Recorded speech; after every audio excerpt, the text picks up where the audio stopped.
Hello everyone and welcome to the Educational Society YouTube चैनल। So आज हमारे lecture का कंटेंट रहेगा, ये मैट्रिक्स का लेक्चर नंबर 7 रहेगा और इसका कंटेंट है singular matrix, non singular matrix, inverse of matrix, properties of inverse, Gauss Jordan method, जिसमें हम यूनिक सॉल्यूशन जो consistent, no solution, inconsistent, mini solution जो कि कंसिस्टेंट होता है उस पर डिस्कशन करेंगे। Okay, so let's move quickly.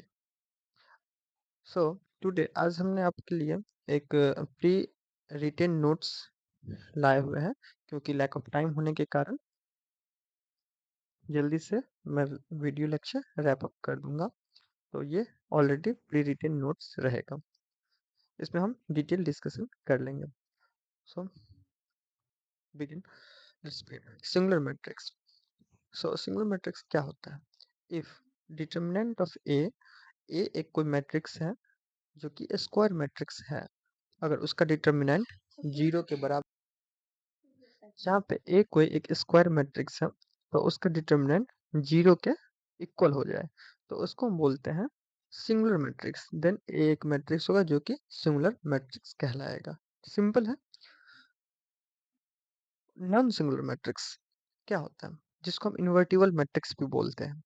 सो इसी का ठीक अपोजिट, उसमें डिटर्मिनेंट 0 के इक्वल नहीं होगा तो उसको हम क्या बोलेंगे? नॉन सिंगुलर मैट्रिक्स या invertible matrix, where if determinant of A does not equal to 0 then the square matrix A is said to be non-singular matrix. Move next. So inverse of matrix, inverse क्या होता है? जैसे आप algebra में mathematics general देखते हैं कि दो दो का इनवर्स क्या है? Two inverse. ठीक, दो का इनवर्स जो रहेगा वो दो इनवर्स, 1/2 इसी को लिखते हैं 1/2। ठीक है, तो ये इनवर्स हो गया। वैसे ही मैट्रिक्स में भी होता है ए का इनवर्स ए इनवर्स। ठीक है, नौ 1/a ही होता है इनवर्स और ए इनवर्स होता है इसका। इसका फॉर्मूला जो होता है वो आपके पास सामने है, जो कि A inverse is equal to adjoint, adjoint हमने पहले डिस्कस कर चुका है, adjoint of A divide by the determinant of A. Okay, ये इनवर्स का फॉर्मूला होता है। इसका प्रूफेंस देख लेते हैं कैसे होता है। देखिए, तो सबसे पहले हमने लिया कि कोई भी जैसे कि हम एक नंबर लेते हैं 2 इंटू 1/2। मैं आपको समझाने के लिए एक अलग पेन यूज करूंगा। मैं यहाँ पे पेन सेलेक्ट कर लेता हूँ। ओके, सो 2 इंटू 2, ये इसका, ये इन्वर्स है, ये पार्ट इसका इन्वर्स और ये रियल नंबर नंबर था एक, इसका इन्वर्स, इसको मल्टीप्लाई करने पे क्या आता है? 1। उसी टाइप से मैट्रिक्स में भी ए इंटू ए इनवर्स करने पे क्या होगा? आई के बराबर है। आई एक आइडेंटिटी मैट्रिक्स होता है जो कि उतना ऑर्डर का 1 1 डायगोनल एलिमेंट उसका 1 1 1 रहेगा। 3 ऑर्डर का रहता है तो डायगोनल एलिमेंट 1 1 1 रहेगा, तो वो आइडेंटिटी मैट्रिक्स होता है या यूनिट मैट्रिक्स होता है। तो ये किसके बराबर हो जाएगा?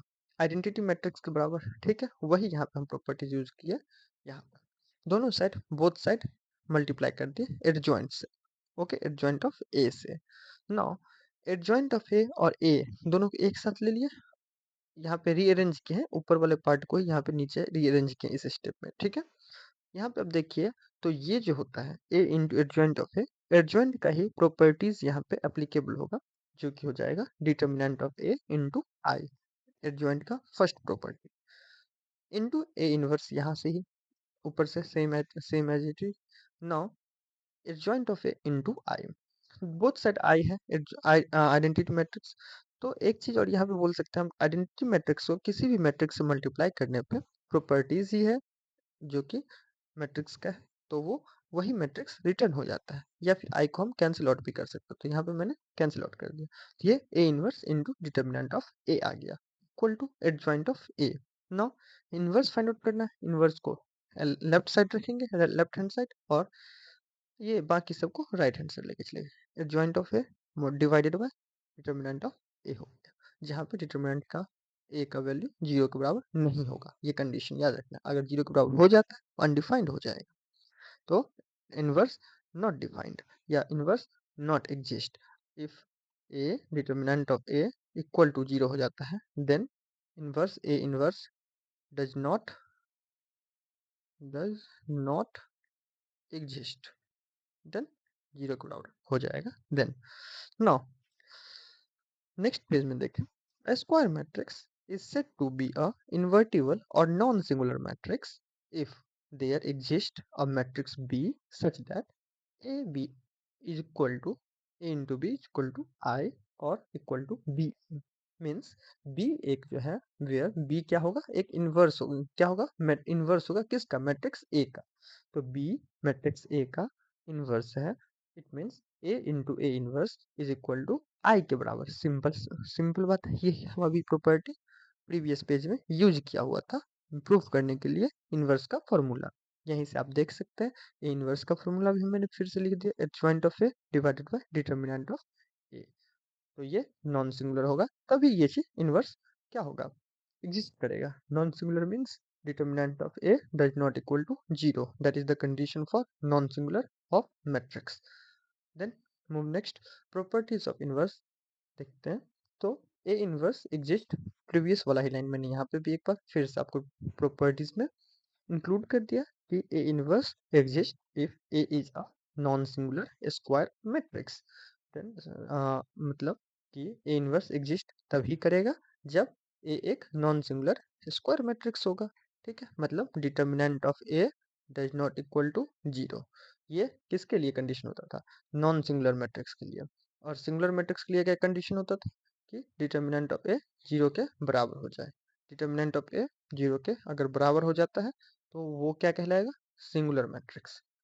ओके, यहाँ पे ये मैंडेटरी नहीं था, मैं लिख दे रहा हूँ, फिर भी आपको अपने नोट्स में इसको नहीं लिखना। Now A into A inverse is equal to I equal to A inverse A, पिछले वाले पेज में ही मैंने इसको डिस्कस कर लिया ना। इसका ऊपर वाले का डिटर्मिनेंट लेंगे तो क्या हो जाएगा, डिटर्मिनेंट दोनों साइड हो जाएगा। अगर डिटर्मिनेंट ऑफ आई का वैल्यू 1 हो जाएगा, किसी भी ऑर्डर में identity matrix, N E square matrix का ऑर्डर हो उसका आइडेंटिटी मैट्रिक्स का, उसका वैल्यू डिटर्मिनेंट 1 ही होगा। ठीक है, तो डिटर्मिनेंट ऑफ ए, डिटर्मिनेंट की प्रॉपर्टीज ये दोनों को साइड कर लिए। अब यहाँ पे बाइफरकेट करने पर determinant of A into determinant of A inverse is equal to 1, determinant of A inverse is equal to 1 by determinant of A. तो आपको अगर क्वेश्चन में बोले, क्वेश्चन में बताऊंगा भी, और एनसीईआरटी या कहीं पे भी आपको क्वेश्चन मिले कि ए इनवर्स का डिटर्मिनेंट फाइंड आउट करो, ए कोई मैट्रिक्स दे दिया है, तो कैसे फाइंड आउट करेंगे, सिंपली डिटर्मिनेंट ए का ए मैट्रिक्स का डिटर्मिनेंट फाइंड आउट कर लेंगे, 1 बाय डिटर्मिनेंट ऑफ ए दे देंगे। अब ये जो वैल्यू आएगा, यही वैल्यू इसके बराबर होगा, यानी कि डिटर्मिनेंट ए इनवर्स का डिटर्मिनेंट के बराबर होगा। ठीक है, मूव नेक्स्ट। सो ए इनवर्स का होल इनवर्स, तो सिंपल सा बात है, आप दो का इनवर्स करते हैं तो 1/2 आता है, फिर 1/2 का इनवर्स करते हैं तो फिर से 2 ही आ जाता है। तो ये 2 बार इन्वर्स करने पे सेम नंबर आपको आ जाता है। ठीक है, तो वैसे ही ए इन्वर्स का इन्वर्स करेंगे तो वही ए आ जाएगा, ए एक मैट्रिक्स था, वही मैट्रिक्स फिर से आ जाएगा मेरे पास।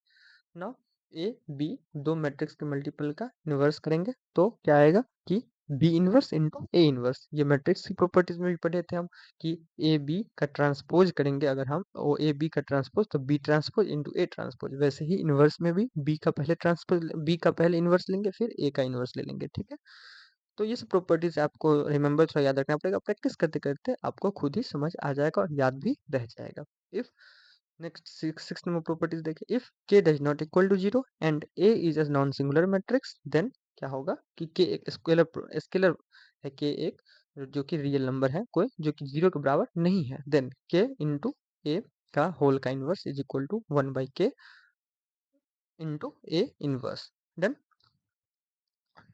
नेक्स्ट, सो 7 नंबर प्रॉपर्टीज देखें, A inverse B inverse may और may not be equal to A B का whole inverse, that is B inverse A inverse. जैसे मैट्रिक्स में हमने पढ़ा था कि ए बी दो मैट्रिक्स है, तो ए इंटू बी इंटू ए के बराबर हो भी सकता है, नहीं भी हो सकता है। होगा कब, जब ए बी के बराबर हो जाएगा तभी।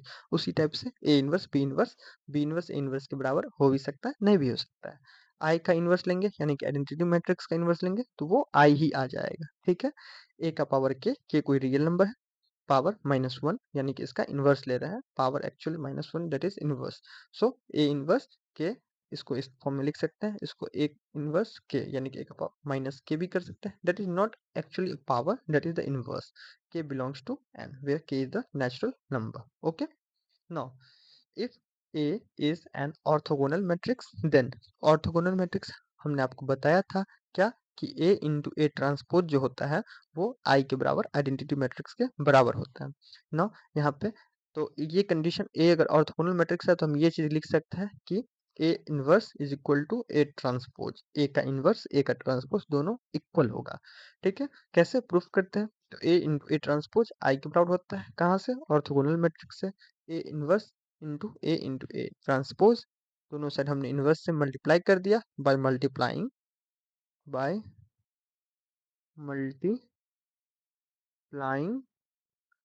ए इनवर्स बोथ साइड, देन दोनों साइड ए इनवर्स से मल्टीप्लाई करने पे ना here A inverse into A bifurcate के एक साथ इसको कर लिए और A transpose equal to A inverse को आई से मल्टीप्लाई करने पे ए इनवर्स मैट्रिक्स ही आ जाएगा मेरे पास। आई इंटू इसका वैल्यू आई के बराबर होता है क्योंकि हमने इनवर्स का फर्स्ट प्रॉपर्टीज पढ़ा हुआ था, A inverse A is equal to I. So I into A transpose is equal to A inverse, A transpose is equal to A inverse, क्योंकि किसी भी मैट्रिक्स को आइडेंटिटी मैट्रिक्स से मल्टीप्लाई करने पे वही मैट्रिक्स रिटर्न हो जाता है। तो A transpose is equal to A inverse, ये प्रूफ हो गया अपना। तो ये प्रॉपर्टी प्रूफ। नाउ ये हमने ऑर्थोगोनल मैट्रिक्स क्या होता था एक बार रिवाइज के लिए दे दिया कि कोई एक मैट्रिक्स है ए, ये एक मैट्रिक्स ए था और इसका ट्रांसपोज यानी कि ये ऑर्थोगोनल है। कैसे? क्योंकि इसका जो है ये पोजीशन इस पोजीशन के बराबर होना चाहिए। मतलब हर एक आई जे और जे आई ए आई जे जो होगा ए जे आई के बराबर होना चाहिए। ठीक है, तो ये ऑर्थोगोनल होता था। आप ऑर्थोगोनल नहीं पता है तो आप प्रीवियस वीडियो देख सकते हैं। सो इसका ट्रांसपोज आई के इक्वल होता है। ठीक है, नाउ गॉस जॉर्डन मेथड देखते हैं। गॉस जॉर्डन मेथड क्या है? ये आप डिटरमिनेंट में भी पढ़े होंगे कि दो से अधिक वेरिएबल के लिए जो होता था, मेनली 3 वेरिएबल के लिए गॉस जॉर्डन मेथड एप्लीकेबल होता है, जिसमें एक्स वाई जेड 3 वेरिएबल है और बाकी a1 b1 c1 ये सब कोफिशिएंट टर्म है एक्स वाई जेड के, और d1 d2 d3 constant term है। तो इसको हम मैट्रिक्स के फॉर्म में कैसे लिखेंगे वो चीज। सो ए एक मैट्रिक्स हमने बनाया जिसमें हम सभी कोफिशिएंट वैल्यू को यहाँ पे लिख लिया कि a1 b1 c1, ये एक रो बन गया यहाँ पे a1 b1 c1। Now a2 b2 c2 second row बना लिया हमने a2 b2 c2। Now third row a3 b3 c3। So a3 b3 c3। Now second एक मैट्रिक्स हमने फिर से क्रिएट किया जो कि x है। x में हमने सभी वेरिएबल, सब में आप देख सकते हैं कि x x y y z z x y z यही 3 वेरिएबल है। तो हमने एक x मैट्रिक्स बनाया जिसमें x y z को यहाँ पे क्रिएट किया। ठीक है, रख लिया। b एक मैट्रिक्स फिर हमने क्रिएट किया जिसमें हमने सभी कांस्टेंट टर्म को यहाँ पे रखा, जिसमें d1 d2 d3 यहाँ पे आ गया। मैट्रिक्स के फॉर्म में लिखे। इसको अगर हम a को x से मल्टीप्लाई करेंगे, इस a मैट्रिक्स को x मैट्रिक्स से, तो b मैट्रिक्स ये वाला चीज मेरा आ जाएगा, यानी कि b मैट्रिक्स के इक्वल आ जाएगा। तो इसी चीज को हम यहाँ पे लिख सकते हैं कि a into x is equal to b, then the system of equation can be written as A x is equal to b. ठीक है, ये सिंपल है। आप समझ गए होंगे कि दोनों मैट्रिक्स जो हमने बनाया, इस दोनों को कैसे बनाया। दोनों को अलग अलग किया तो गुना करने पे यही चीज आ जाएगा, मल्टीप्लाई करने पे ये चीज आ जाएगा सेम। तो उसी चीज को मैंने यहाँ पे लिख दिया a into x is equal to b. अब इस पे केस देखते हैं क्या क्या केस इस पे एप्लीकेबल होगा। So case 1, if A is a non-singular matrix then its inverse exist। तो हमने ये पहले भी पढ़ा था कि नॉन सिंगुलर मैट्रिक्स अगर होता है A, तो उसका इन्वर्स एग्जिस्ट करेगा। अब क्या होगा इसका इन्वर्स, सो देखते हैं। Ax is equal to b, ये हमने पहले वाले फॉर्मूला से यहाँ पे इस चीज को ले लिया। A इन्वर्स दोनों साइड यहाँ पे इन्वर्स से मल्टीप्लाई कर दिया। ठीक है, multiplying both side by A inverse ना। A इंटू A इन्वर्स एक साथ रखा, x equal to b, A inverse into b. ठीक है, आई दैट इज इसका वैल्यू जो होता है ये वैल्यू क्या होता है, आई के बराबर होता है। कहाँ से? हमने पहले भी पढ़ा इनवर्स में, अभी प्रॉपर्टीज में। तो ए इंटू ए इनवर्स आई के बराबर into x is equal to A inverse b. अब यहाँ पे एक्स एक मैट्रिक्स है यहाँ पे जो कि हमने यहाँ पे माना हुआ है, एक्स को ऑल वेरिएबल मैट्रिक्स। ठीक है, अब यहाँ पे x is equal to A inverse b. ठीक है, तो ये अपना सिंगुलर अगर नॉन सिंगुलर मैट्रिक्स होता है तो ये चीज मेरे पास आ गया। अब x is equal to A inverse का वैल्यू क्या होता था, इनवर्स का फॉर्मूला हमने पढ़ाया, adjoint of A divided by determinant of A, इसका प्रूवेंस भी हमने वहां पे दिया। So adjoint of A into determinant of A inverse की जगह पे हमने कर दिया, ठीक है, सिंपली। नाउ ये मेरा x का वैल्यू हो गया, जो कि अगर A नॉन सिंगुलर मैट्रिक्स होता है then x is equal to x, जो वैल्यू x y z का वैल्यू यहाँ सब डायरेक्ट फाइंड आउट कर सकते हैं, x y z का वैल्यू इसके इस डिटर्मिनेंट के इक्वल रख देंगे। अब जो x की पोजीशन पे इक्वली मैट्रिक्स इक्वालिटी से वहां पे हम इसका वैल्यू पुट कर लेंगे, x y z का वैल्यू, ठीक है। Now second case, a non singular में हमने पढ़ लिया, फर्स्ट केस था वो। ए सिंगुलर होता है उस कंडीशन में क्या होगा, इनवर्स डज नॉट एग्जिस्ट, हमने पहले भी इसको मेंशन किया, इनवर्स एग्जिस्ट नहीं करेगा अगर सिंगुलर मैट्रिक्स होता है उस कंडीशन में। नाउ अब हम देखते हैं कि x is equal to A inverse b, ये फॉर्मूला के बेसिस पे कि इसमें क्या क्या कंडीशन लगेगा जिससे यूनिक सॉल्यूशन, नो सॉल्यूशन और मेनी सॉल्यूशन हो सकता है। तो डिटर्मिनेंट ऑफ ए, नीचे वाला पोर्शन जो है अगर जीरो के इक्वल नहीं होता है देन यूनिक सॉल्यूशन, क्योंकि ऊपर वाला से हमको कोई मतलब नहीं है, अगर जीरो के बराबर ये हो जाता है तब हम वो नो सॉल्यूशन करेगा, उसमें दो कंडीशन होंगे वो देखेंगे अभी। अगर ये जीरो के बराबर नहीं होता है देन वो consistent system of linear equation क्या होगा, कंसिस्टेंट होगा, उसका सॉल्यूशन कितना होगा, यूनिक सॉल्यूशन, मतलब ओनली वन सॉल्यूशन, एक्स का भी वन वैल्यू, वाई का भी वन वैल्यू, जेड का भी one value. Then next case क्या होगा कि डिटर्मिनेंट ऑफ ए जीरो के बराबर हो जाए, डिटर्मिनेंट ऑफ ए जीरो के बराबर, और and determinant adjoint of A, ऊपर वाला टर्म जो है ये जीरो के बराबर ना हो, यानी कि डिनोमिनेटर जीरो, डिनोमिनेटर जीरो के बराबर ना हो, तो क्या होगा, inconsistent system of linear equation होगा और नो सॉल्यूशन होगा। आपको ये सॉल्व करके निकालना है, क्वेश्चन बताएंगे तो उसमें डिस्कस कर लेंगे कि कैसे कैसे हो रहा है, बस ये थ्योरी क्लास है अभी, तो थ्योरी आपको समझना है अभी। डिटर्मिनेंट ऑफ ए जीरो के बराबर हो जाता है और ऊपर वाला जीरो के बराबर नहीं होता न्यूमिनेटर, तो वो क्या हो जाएगा, इनकंसिस्टेंट, यानी कि नो सॉल्यूशन होगा। क्योंकि आप इसके पीछे को समझ सकते हैं इसका बात कि मैथमेटिकल यहाँ पे रीजन है, ऊपर वाला चीज अगर कोई भी नंबर होता है, एनी नंबर और नीचे वाला चीज जीरो अगर हो जाता है तो ये क्या कर देगा, अनडिफाइंड हो जाएगा, ठीक है, अनडिफाइंड, इसीलिए कोई भी सॉल्यूशन यहाँ पे हम नहीं कह सकते हैं, और नो सॉल्यूशन हुआ, इनकंसिस्टेंट होता है, ठीक है। नो संगत असंगत आपने पढ़ा होगा हिंदी में, बोर्ड में। नो उसको संगत, that is consistent, and inconsistent असंगत। No determinant of A is equal to zero and adjoint of A, ऊपर वाला इंटू बी जो है, यानी कि डिनोमिनेटर और डिनोमिनेटर दोनों अगर जीरो हो जाता है देन उस कंडीशन में क्या हो जाएगा, जीरो बाय जीरो, ठीक है, ये दोनों जीरो हो जाएगा, ऊपर में जीरो बाय जीरो हो जाएगा, तो ये इनफाइनाइट सॉल्यूशन होगा, ठीक है, इनफाइनाइट सॉल्यूशन, तो इनफाइनाइट सॉल्यूशन में मिनी सॉल्यूशन हो जाएगा, मिनी सॉल्यूशन अगर एग्जिस्ट कर रहा है तो वो consistent system of linear equation होगा, ठीक है। ये पार्ट आपको क्लियर है, इसमें थोड़ा कंफ्यूजिंग है, इसको आप अच्छे से एक बार रिकैप करके फिर से एक बार देखिए, ठीक है। नो एक इंपॉर्टेंट पॉइंट और डिस्कस कर लेते हैं, if A is skew symmetric matrix, A skew symmetric matrix क्या होता था, स्क्यू में स्क्यू सिमेट्रिक क्या होता था, जिसमें ए ट्रांसपोज माइनस ए के बराबर होता, वो क्या होता था, स्क्यू सिमेट्रिक, और सिमेट्रिक क्या होता था, सिमेट्रिक ए ट्रांसपोज ए के बराबर होता है, तो ये सिमेट्रिक और ये स्क्यू सिमेट्रिक। अगर ए स्क्यू सिमेट्रिक मैट्रिक्स होता है then I plus A identity matrix plus matrix A का होल का inverse into I minus A, या और I plus A into I minus A whole inverse is an orthogonal matrix. तो ये inverse का एक प्रॉपर्टीज यहाँ पे हमने यूज किया जो कि स्क्यू सिमेट्रिक मैट्रिक्स से रिलेट है, और वो ऑर्थोगोनल, ये दोनों क्या होगा, ये दोनों ऑर्थोगोनल मैट्रिक्स हो जाएगा, ठीक है, ये दोनों क्या हो जाएगा, orthogonal matrix, done, okay. I hope आपको आज का क्लास इंटरेस्टिंग लगा होगा। अगर आपको मेरा क्लास मैट्रिक्स का लेक्चर अच्छा लगता है तो मेरे चैनल को, एजुकेशनल सोसाइटी को लाइक करें, सब्सक्राइब करें एंड ये वीडियो शेयर करें, जिससे आपके क्लासमेट्स इसको अच्छे से जान सके और उन्हें एक अच्छा नोट्स मिल सके, अच्छे से क्वेश्चन सॉल्व कर सके। अब हम इसका नेक्स्ट जो है सो क्वेश्चन डिस्कशन सेशन अब लाना स्टार्ट करेंगे, ठीक है, और आप लोग अपना पूरा मैट्रिक्स का चैप्टर बना सकते हैं। यहाँ तक लगभग आप लोगों का जो है सो बोर्ड का और other question matrix related question solve हो जाएंगे। Okay, so thank you, happy learning.